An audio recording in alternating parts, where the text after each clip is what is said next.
शिक्षण मंत्री और उप मुख्यमंत्री आम आदमी पार्टी माननीय मनीष सिसोदिया जी, मंचस्थ उपस्थित जिला प्रमुख सहित तमाम टीम, भाईओ और बहनों, मित्रों, आज मां उमियाना प्रांगण में आपणे सौ मળી રહ્યા છીએ। खूब उम्मीद साथे एक परिवर्तन करवा माटे आपणे मथी રહ્યા છીએ, पण दरेक वखते थाय छे एवुं न थाय एना माटे मारे आपने विनंती करवी छे। माहौल बने लागे के चूंटणी जीती जशुं अने पछी જ્યારે मतदान करवानो दिवस आवे त्यारे घरमां ઊંઘી रही એટલે ગરબો ઘરે આવે। मारे आपने विनंती करवी छे। खूब आशाओ छे। अत्यारे जो आव्यो अने लगभग बधी रजूआतो आवी छे। आशा फेसिलेटर बहनोनी रजूआतो छे, पीएसएल पल्स कंपनीनी रजूआतो छे, खूब बधी रजूआतो आवी छे। हूँ लईश, परंतु ई पहेला मारे आपनी समक्ष केटलीक वात मूकवी छे। मित्रों, शुं काम आम आदमी पार्टी आपणे पसंद करी छे? शुं काम आम आदमी ने मत आपवा माटे लोकोने समजावવું પડે? शुं काम आम आदमी जरूरी छे? अने शुं काम आ छेल्ली ट्रेन छे, छेल्ली बस छे?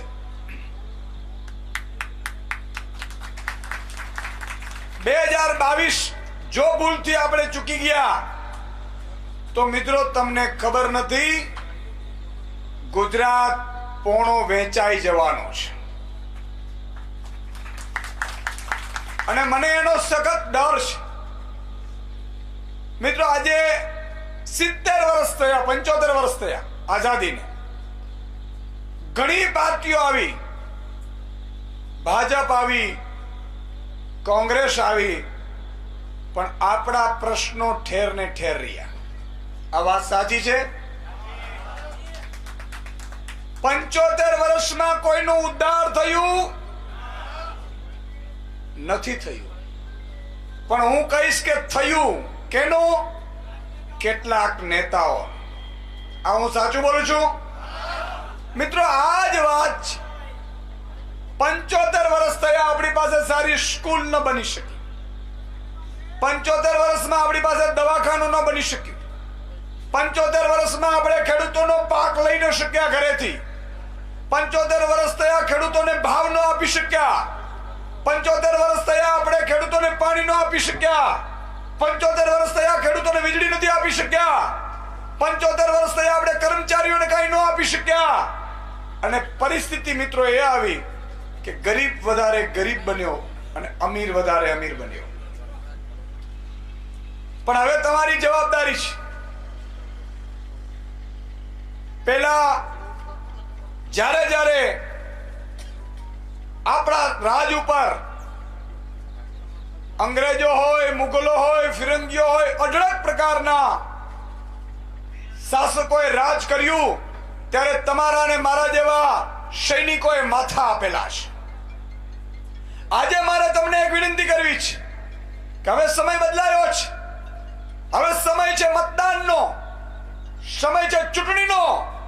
હવે માથા આપવા નથી પડતા, પણ બુદ્ધિનો ઉપયોગ કરીને ઘરે ઘરે લોકોને સમજાવીને મતદાન કરાવવાનો છે ને તમારી જવાબદારી છે। મિત્રો, માન લો કે કોઈ પક્ષ એમ કહેતો હોય કે હું ભાજપમાં છું, તો એના ઘરે જાજો। તમે ભાજપના કાર્યકર્તાના ઘરે જઈ અને એમના પત્નીને, એમના બહેનને, એમને માતાને મળજો અને એને ગેરંટી કાર્ડ આપજો। ગેરંટી કાર્ડ છે ને આપણું? હમણાં હું જામનગર ગયો ત્યારે ગેરંટી કાર્ડ વેચતા હતા, એટલે એમાં એક ભાજપના ઘરે અમે ગયા, કાર્યકર્તાના ઘરે। ભાજપના કાર્યકર્તા કે ના ના ઈશુદાનભાઈ, હું તો ભાજપમાં છું। બેન રસોડામાંથી બહાર આવીને કીધું કે ઈશુદાનભાઈ અહીંયા આવો, ગેરંટી કાર્ડ અમને આપો। કે આ ટંબુડા મારા પતિને ખબર નથી, વીજળી બિલ મારે ભરવું પડે છે, મને તકલીફ પડે છે. તો મિત્રો તમારે ઘરે ઘરે જઈને કહેવાનું છે કે ભાજપને મત આપશો તો તમને મળવાનું નથી, સી.આર. પાટીલને મુખ્યમંત્રી પદ મળવાનો છે, બિન ગુજરાતીને. એ ક્યારેય ગુજરાતી સ્વીકારી ન શકે. મિત્રો માની લો કે ભાજપને મત આપશો તો સી.આર. પાટીલને વીજળી ફ્રી મળે છે એ ચાલુ રહેશે, બંગલો ફ્રી મળે છે એ ચાલુ રહેશે, બંગલો ને હેલિકોપ્ટર બધું બહુ ફેરવે છે.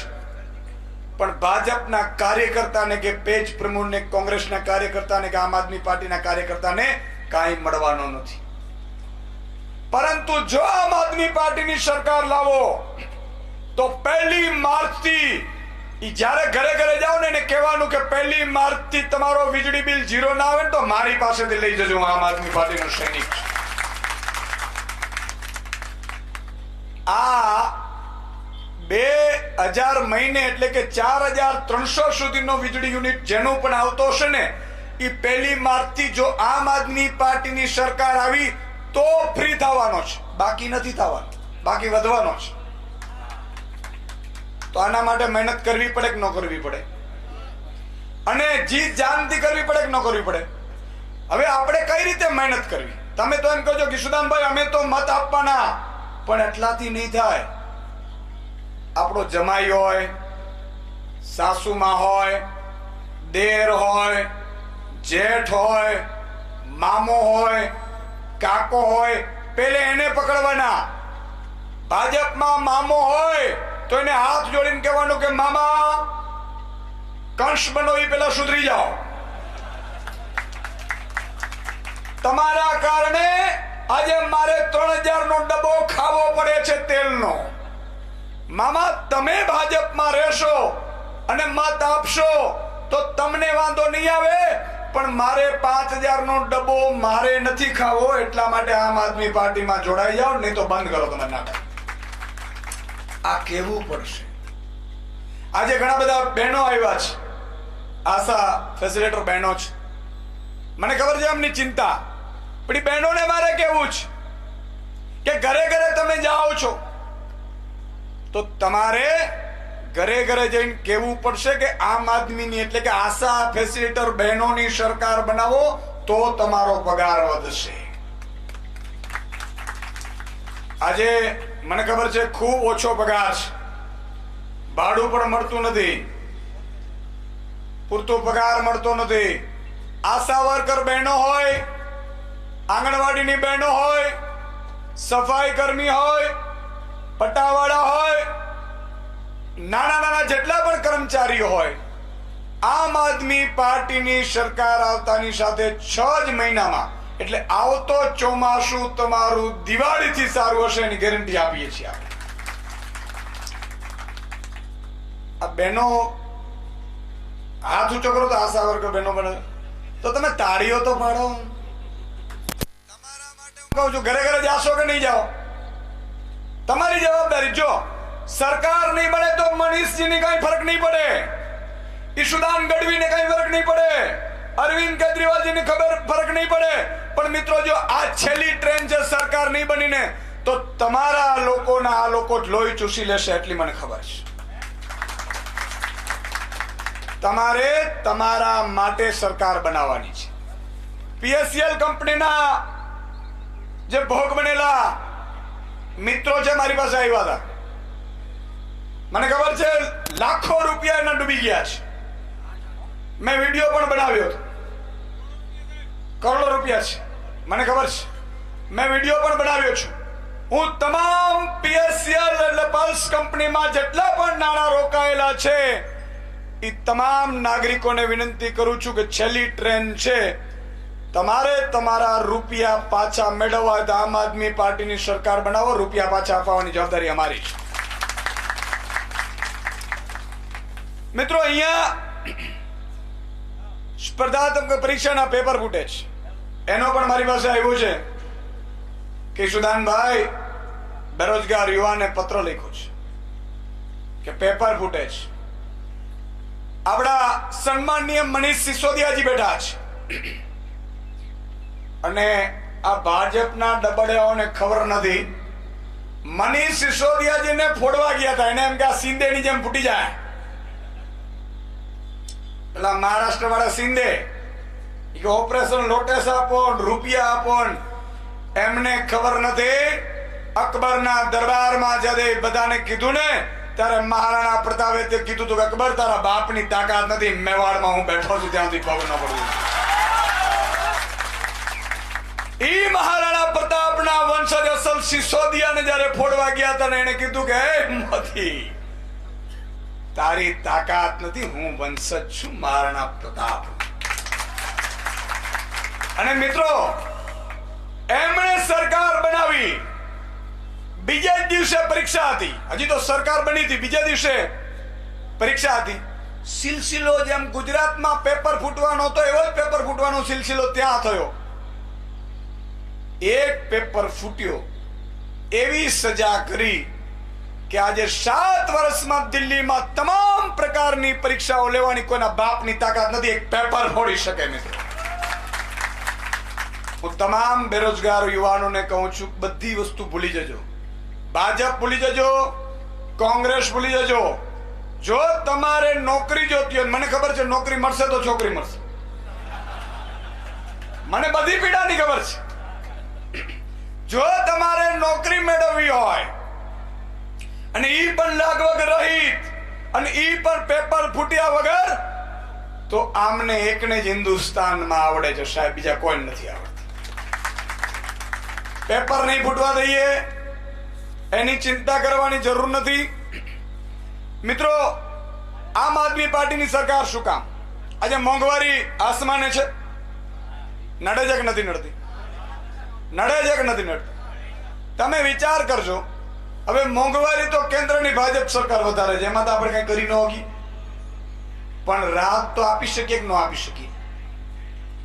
આમ આદમીની સરકાર બને, 1 માર્ચથી તમારા તમામ પ્રકારના વીજ બિલ માફ, એટલે એ સરકારમાં ફાયદો થયો. બીજું, તમામ પરીક્ષાઓ 1 વર્ષની અંદર 2 લાખ જેટલી સરકારી નોકરીઓની પરીક્ષાઓ લેવાશે ને એ પેપર ફૂટ્યા વગર. ત્રીજું, જો ફાયદા કોને કહેવાય? તમામ ગામડામાં સારામાં સારી સ્કૂલ 2 સબ્જેક્ટની, જેને ગુજરાતીમાં ભણાવવું હોય ગુજરાતીમાં ભણાવે, જેને ઇંગ્લિશમાં ભણાવવું હોય ઇંગ્લિશમાં ભણાવે, એ પૂરી કરવાની જવાબદારી આપણી છે. મિત્રો તમારો બાળક 4થા ધોરણમાં ભણતો હોય ને ઇંગ્લિશમાં વાત કરે તો એક ખેડૂતના અને એક મજદૂરના બાપ એ મજદૂર હોય એને ગર્વ થાય કે ન થાય? થાય કે ન થાય? એના માટે 70 વર્ષમાં આ લોકોએ કર્યું તો એક મોકો મળવો જોઈએ કે ના મળવો જોઈએ? બીજું કે અત્યારે માની લો કે ગુજરાતમાં ક્યાંક આપણે અકસ્માત થાય, ન કરે નારાયણ, અકસ્માત તો પૂછીને આવતું નથી. અહીંયા અકસ્માત થાય, ખાનગી હોસ્પિટલમાં લઈ જવામાં આવે અને 10-15 દિવસ રાખવામાં આવે અને 15 થી 20 લાખનું બિલ આવે, તો પત્નીના ઘરેણા વેચવા પડે કે ન વેચવા પડે? જો તમને ને મને અકસ્માત થાય ને સરકાર સહાય ન આપી શકતી હોય તો સરકારને બેસાડવાની શું કામ? એને કાઢવી પડે કે ન કાઢવી પડે?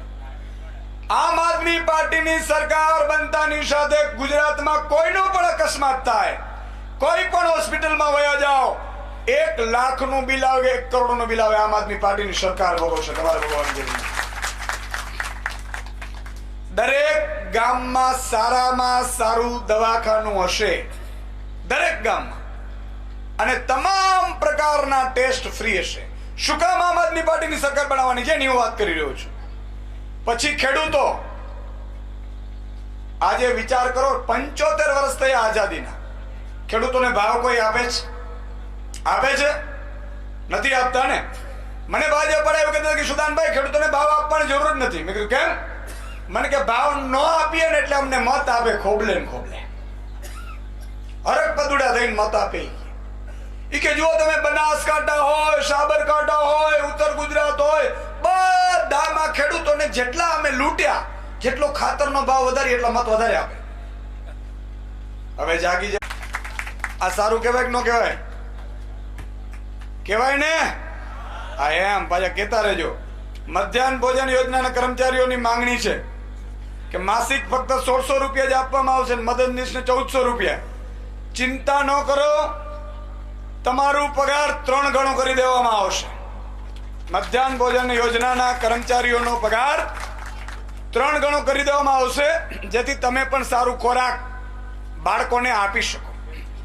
મિત્રો, આ બધી વાત ગેરંટીઓની થઈ, પણ મને ભાજપ પર એવું કહેતા હતા, મને કે સુદાનભાઈ, અમે જેટલા ભાવ વધારીએ એટલા મત અમને પડે છે. આમાં આપણે મૂર્ખ સાબિત થઈએ છીએ. કોઈ ભાજપ વાળો, કોંગ્રેસ વાળો તમારા આજુબાજુ હોય ને તો એને કહેજો કે હવે બુદ્ધિ વાપર. એમણે મને કીધું કે બહેનો, 350 રૂપિયા ગેસના સિલિન્ડરના હતા, ત્યારે બહેનો ને અમે કહ્યું હતું કે અમે આવીશું તો અચ્છે દિન લાવીશું. અત્યારે 1150 છે, તોય બહેનો અમને મત આપે છે. ગેસના સિલિન્ડરના 1150 છે તો અમને મત આપે છે. મેં કીધું હવે શું કરશો? મને કે હવે વધારે અચ્છે દિન લાવીશું. હવે 2022માં ભાજપની સરકાર બને એટલે ગેસના 1800 રૂપિયા કરવાનું ભાજપે નક્કી કર્યું. બોલો રામચંદ્ર દેવ કી. 1800 રૂપિયા. અને પછી ઘણા બિચારા બાઇક લઈને જતા હોય છે. ભાજપ વાળા મને કે આ બાઇક લઈને બધા ફરે છે ને, અમને આટા ફેરા કરે છે ને. મને કે અમે હવે 22માં આવીને એટલે કોઈ નીકળશે નહીં. મેં કીધું શું કામ? મેં કે અમે નક્કી કર્યું છે, હવે સરકાર આવે એટલે 150 રૂપિયા પેટ્રોલ ને ડીઝલ ના કરવાના છે. એટલે મારી આપને સૌને વિનંતી છે કે આપણી છાલ તો ઉખડી ગઈ છે, હવે ચામડી ઉખડે એ પેલા ચેતી જવાની જરૂર છે. અને એના માટે મારે એક વચન જોઈએ. આ તો મેં વચન બધા આપ્યા, હવે લગભગ કોઈ બાકી નથી રહેતું હોય તો કોઈ ચિંતા કરતા નહીં. આ જમીન નથી મળતી સાંતણીની, ઈ કરી લેશું. મારે તમારી પાસે એક વચન જોઈએ છે, અને વચન મજબૂતાઈથી આપજો. મેં કીધું ને કે જીગરથી હંમેશા જિંદગીમાં રહેવાનું. જો જિંદગી જીવવાની 2 ટેવ છે, 2 રીત છે. કાં તો જેટલા અન્યાય થતો હોય, લૂંટ ચાલતી હોય, ઈ સહન કરતા રહ્યો, અને કાં મેદાનમાં ઉતરીને સિસ્ટમ સામે અવાજ ઉઠાવીને મર્દાનગીથી જિંદગી જીવવા. 2 રીત છે. તમારે કઈ પસંદ કરવી છે નક્કી કરવાનું. મારે છેલ્લે એ જ વચન કરવાનું છે કે સરકાર બનાવવાની છે, પણ આમાં તમારો રોલ બહુ મહત્વનો છે. હવે માથા કપાવવા નથી જવાનું. આપણે એક સમય હતો કે આપણે ધર્મની રક્ષા કરવા અને રાજની રક્ષા કરવા માથા કપાવવા જવું પડતું હતું, પણ 100 વ્યક્તિનો જોડી આવ્યો કે ન જોડી આવ્યો એ તો બહુ અઘરું નથી ને. હવે માની લો તમને વર્ષે 10 લાખ સુધીનો ફાયદો થતો હોય તો 100 વ્યક્તિ જોડવામાં કઈ વાંધો છે? અને એમાં 25 ભાજપ કોંગ્રેસના લઈ લેવાના, એટલે નડે નહીં. જો ભાજપને મત આપશો એટલે મોંઘવારીની મારમાં મરશો, અને કોંગ્રેસને મત આપશો એટલે ભાજપમાં વેચાશો. ખબર છે ને? ભાવ બોલે. મને હમણાં ભાજપ વાળા એવું કહેતા હતા કે સુદાનભાઈ અમારી જ સરકાર બનશે. મેં કીધું કેમ? ઈવીએમ માં તો મેં કીધું નહીં થવા દો, એ તો મારી આવડત છે, મને ખબર છે. મને કે તો એવું નહીં, અમે 70 બેઠક અમે લાવવાના છીએ અને 22 કોંગ્રેસની આવે એવું અમે પ્રયાસ કરવાના છીએ. એટલે 22 કોંગ્રેસ વાળા ભાજપમાં લઈ લેવું અને સરકાર બનાવી લેશું. સારું, આ મને ઊંઘ ઉડાડી દીધી. એટલે તમારે ન કોંગ્રેસમાં જાય એક મત કે ન ભાજપમાં જાય, આ સંકલ્પ લેવાનો છે ને 100 વ્યક્તિ જોડવાના છે. મને હાથ ઊંચો કરીને વચન આપો, કેટલા 100 વ્યક્તિ જોડશે? બોલો હાલો. કેમેરા વાળા ફેરવજો એટલે મને ખબર પડે. પાકો વચન આપો છો? 100 જોડશો? બોલો ભારત માતા કી.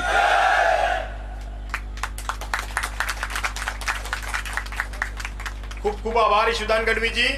આપણે એક વાત ચોક્કસ કહું કે આ જે તલોદ તાલુકો છે એ પરિવર્તનનો પહેલું એપિસેન્ટર રહેલું છે. જ્યારે બી પરિવર્તન આવે તો તલોદ તાલુકો પહેલો એક્સેપ્ટ કરે છે. સાચું ને મિત્રો? પરિવર્તન ઈચ્છો છો તમે? ઈશુદાનભાઈને આપણે ગેરંટી આપીએ છીએ કે અમે પરિવર્તન કરીને ચંપીશું. ભારત માતા की एवं अपना दिल्ली के डेप्यूटी सीएम माननीय मनीष सिसोदिया जी को मैं हार्दिक स्वागत करता हूं कि स्टेज पर आए और अपनी जो बात है ये रखिए. तलोद की जनता परिवर्तन इच्छती है. आम आदमी पार्टी का जोरदार तालियों के साथ ईशुदान. भारत माता की वंदे वंदे. तलोद के इस मैदान में उपस्थित भाई और बहनों,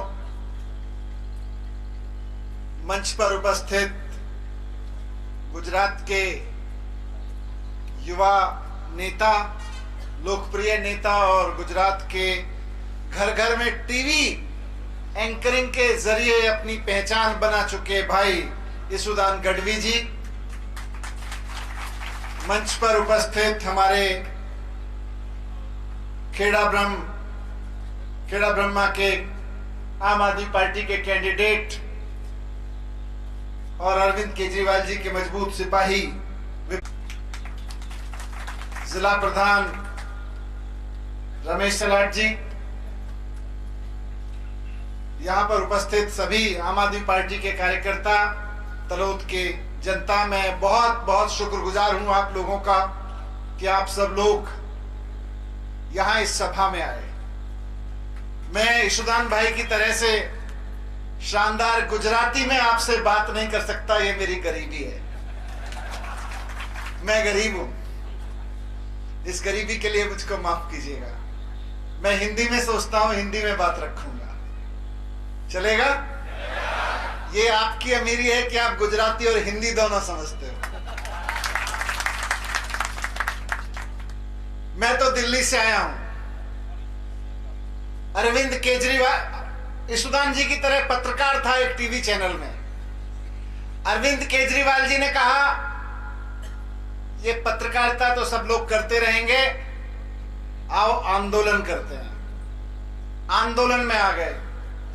जनता ने कहा कि आंदोलन से काम नहीं चलेगा, क्योंकि जब आंदोलन करके इन नेताओं को जाके कहते हैं अच्छे स्कूल बनवाओ, अच्छे अस्पताल बनवाओ, तो ये नेता कहते हैं अगर अच्छे स्कूल और अस्पताल चाहिए तो अपने आप नेता बन जाओ, ऐसे ही थोड़ी नेता बनते हैं. तो अरविंद केजरीवाल जी बोले चलो नेता बन जाते हैं. और आज हमारा नेता बनना या ना बनना इंपॉर्टेंट नहीं है. यहां जितने आम आदमी पार्टी के लोग खड़े हैं, इनका है नेता बनना, एमएलए बनना, मिनिस्टर बनना इंपॉर्टेंट नहीं है. इंपॉर्टेंट ये है कि तलोद का सरकारी स्कूल प्राइवेट स्कूल से बेहतर होना चाहिए कि नहीं होना चाहिए, ये बताओ. तलोद का सरकारी अस्पताल प्राइवेट अस्पताल से अच्छा होना चाहिए कि नहीं होना चाहिए, ये बताओ. हमने दिल्ली में यही किया है. दिल्ली में 30% लोग अमीर लोग रहते हैं और 70% लोग झुग्गियों में रहते हैं. अनऑथराइज कच्ची कॉलोनी बोलते हैं वहां पे उनको, उसमें रहते हैं. ये अनऑथराइज कॉलोनी में रहने वाली जनता, गुजरात से भी जाते हैं लोग, बिहार से आते हैं, छत्तीसगढ़ से आते हैं, अलग अलग जगह से जाते हैं. वहां जो झुग्गियों में रहते हैं, कच्ची कॉलोनियों में रहते हैं, उनके पास इतना पैसा नहीं होता कि महंगे महंगे प्राइवेट स्कूलों में अपने बच्चों को पढ़ा लें, महंगे महंगे प्राइवेट अस्पतालों में अपने लोगों का इलाज करा लें. तो सरकारी स्कूल वहां भी बर्बाद कर रखे थे. जनता ने फैसला दिया 2015 में, अरविंद केजरीवाल जी को मुख्यमंत्री बनाया. और उसके बाद अरविंद केजरीवाल जी ने मुझको एक बात कही. मैं शिक्षा मंत्री हूं, वहां का फाइनेंस मिनिस्टर हूं. उन्होंने मुझको एक चीज बोली.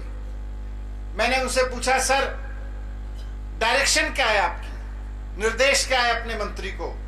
बोले अगर स्कूल बनवाने में और पुल बनवाने में अगर पैसा कम हो और स्कूल बनवाने में और पुल बनवाने में चुनाव करना हो कि एक बनवाना है तो स्कूल बनवा देना, बच्चे पढ़ लिख गए तो पुल तो अपने आप बनवा लेंगे. ये राजनीति अरविंद केजरीवाल जी ने दी है इस देश को. उस राजनीति पे काम करते हुए पिछले 7 साल में दिल्ली में इतने काम हुए कि 2020 में जब दिल्ली का दूसरा चुनाव हुआ अरविंद केजरीवाल जी के लिए, तो अरविंद केजरीवाल जी देश के पहले ऐसे नेता हैं जिन्होंने जनता के बीच जाके कहा कि भाइयों बहनों, अगर मैंने काम किया हो तो वोट देना, नहीं तो वोट मत देना, वापस भेज देना। आज तक कोई नेता नहीं कहता ऐसा।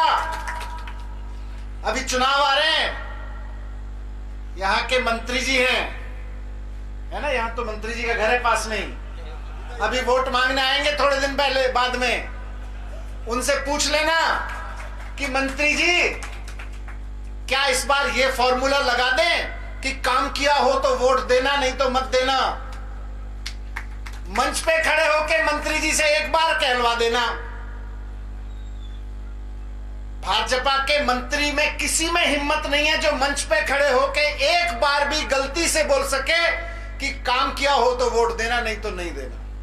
ये अरविंद केजरीवाल जी ने एक मंच पे नहीं, 2020 में हजारों मंच पे ये बात कही और दिल्ली की जनता ने कहा केजरीवाल ने काम किए हैं, इसलिए केजरीवाल को दोबारा लेके आएंगे। क्या किया केजरीवाल जी ने? केजरीवाल जी ने स्कूल इतने शानदार कर दिए कि आज दिल्ली के सरकारी स्कूल प्राइवेट स्कूलों जैसे हो गए। वही शानदार बिल्डिंग, वही शानदार पढ़ाई, और बल्कि पढ़ाई तो ऐसी हो गई कि प्राइवेट स्कूल में पढ़ने वालों के बच्चों को कोटा में जाके कोचिंग लेनी पड़ती है आईआईटी और मेडिकल में जाने के लिए। दिल्ली के सरकारी स्कूलों में एक इस बार अभी थोड़े दिन पहले मैं मिला, 8 दिन पहले ही, चप्पल की फैक्ट्री में, हवाई चप्पल बनाने की फैक्ट्री में काम करने वाले दिहाड़ी मजदूर का बेटा अरविंद केजरीवाल जी की वजह से पढ़ के आज आईआईटी में गया है। प्रेस करने वाले का बेटा, दिल्ली में प्रेस करने वाले होते हैं, प्रेस करने वाले का बेटा मुंबई की आईआईटी में एरोनॉटिक, हवाई जहाज बनाने वाली एक इंजीनियरिंग होती है, मैं मोटे तौर पे बता रहा हूं, एरोनॉटिक इंजीनियरिंग कर रहा है आईआईटी मुंबई से। जिस बच्चे के माँ बाप 10 साल पहले मर गए, उसका भाई दिल्ली में उसको 8,000 रुपए की दिहाड़ी पे काम करके उसने अपने छोटे भाई को पढ़ाया। आज वो लड़का एम्स में मेडिकल की पढ़ाई कर रहा है, डॉक्टरी की पढ़ाई कर रहा है। जब डॉक्टर बन के निकलेगा कम से कम 2 से 4 लाख रुपए महीने कमाया करेगा।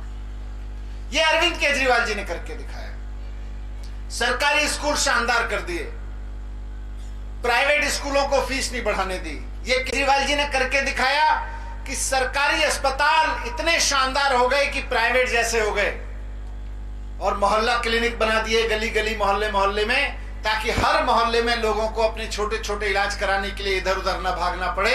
और वहां पे एमबीबीएस डॉक्टर बैठता है, सारी दवाइयां फ्री मिलती हैं, सारे टेस्ट फ्री होते हैं। आज मोहल्ला क्लिनिक उठा रहे। ये तो चलो स्कूल अस्पताल की बात हो गई। दिल्ली में 2015 में जब हमारी सरकार आई थी तो बिजली आती थी 4 घंटे, 10 घंटे, 8 घंटे।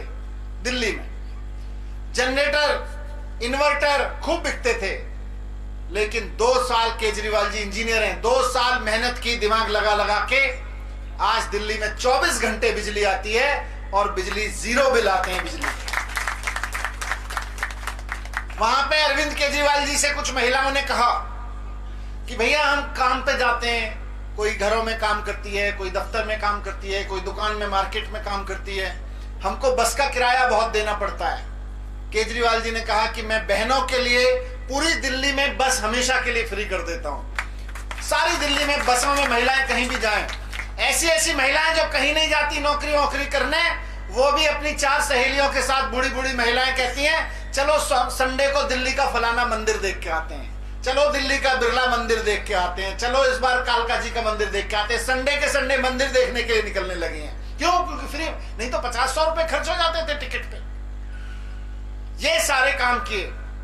और आज दिल्ली में कोई आदमी बीमार पड़े तो या तो उसका शानदार इलाज सरकारी अस्पताल में होता है, लेकिन केजरीवाल जी ने देश में पहली ऐसी शानदार स्कीम बनाई है कि अगर सरकार किसी आदमी का प्राइवेट अस्पताल, गवर्नमेंट अस्पताल में इलाज ना करवा पा रही हो, मतलब कोई आदमी जाए, उसका ऑपरेशन होना है, उसका कोई टेस्ट होना है, वहां पे बोले जी 30 दिन बाद आना, 4 महीने बाद आना, तो अब दिल्ली में किसी को इंतजार नहीं करना पड़ता।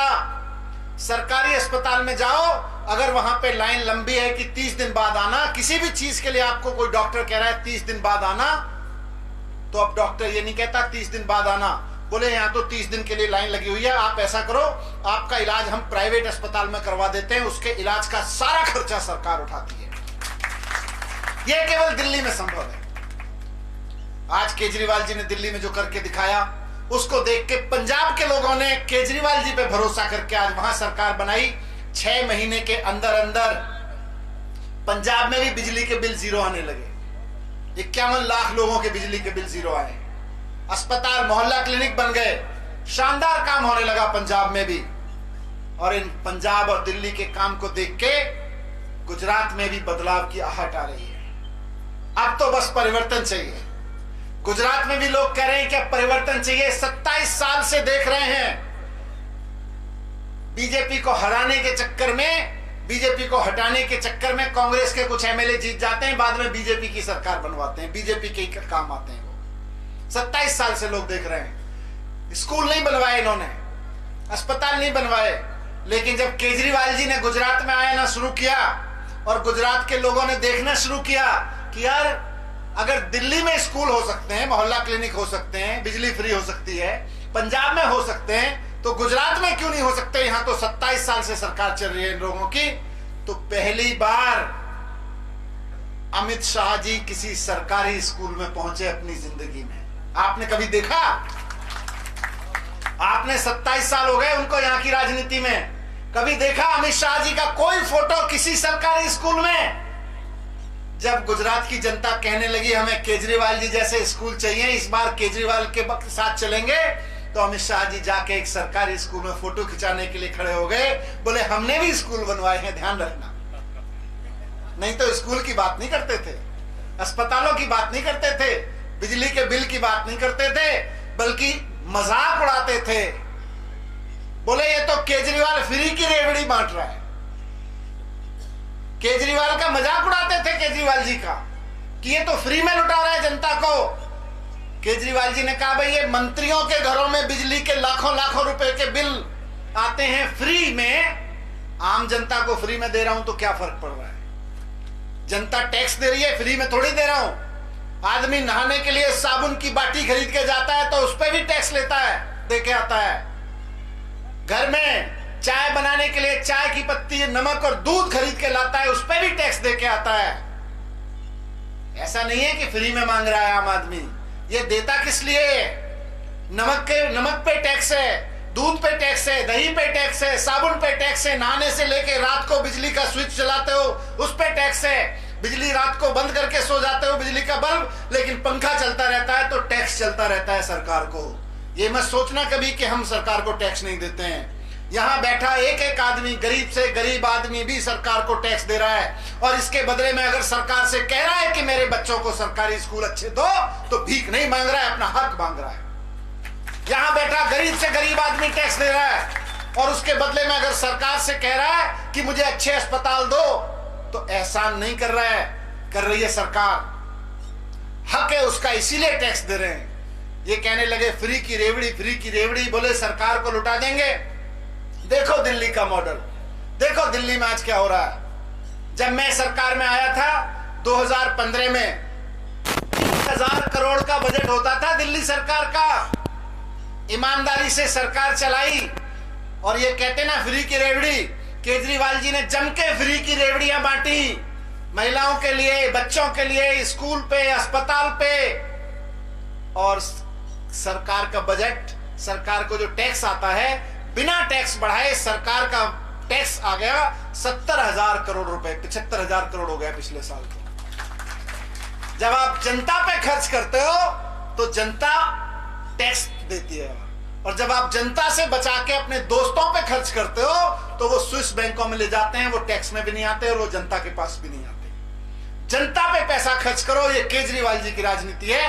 दोस्तों पे सरकार का पैसा लुटाओ, ये बीजेपी की राजनीति है। 27 साल से आपने इस राजनीति को झेला है क्योंकि आपके पास विकल्प नहीं था। मैं आज आपके बीच में यही कहना आया हूं कि इतना ईमानदार नेतृत्व, इतना कर्मठ आदमी अरविंद केजरीवाल जी जैसा, और उनके साथ यशोदान भाई गढ़वी जैसा आदमी जो राजनीति में कैरियर बनाने नहीं आया बल्कि हमारे और बच्चों के कैरियर बनवाने आया है। इनको यह चिंता नहीं है। मैं अभी इनसे बात कर रहा था, जब बहुत बड़े पत्रकार हैं गुजरात के, आपके घरों में आप सब लोगों ने देखा होगा, आप लोग सोशल मीडिया पे इनके वीडियो भेजते रहे हैं पत्रकारिता के, कि इतना शानदार एंकरिंग करते थे, इतने शानदार पत्रकार थे।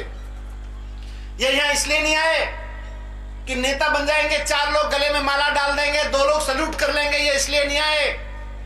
ये यहाँ पे इसलिए आए हैं कि इनके दिल में दर्द है कि पत्रकार बनके 27 साल से जिन चीजों को उठाते रहे, आज उनको बदलने का वक्त आ गया है। स्कूल अस्पताल ठीक करने का वक्त आ गया है।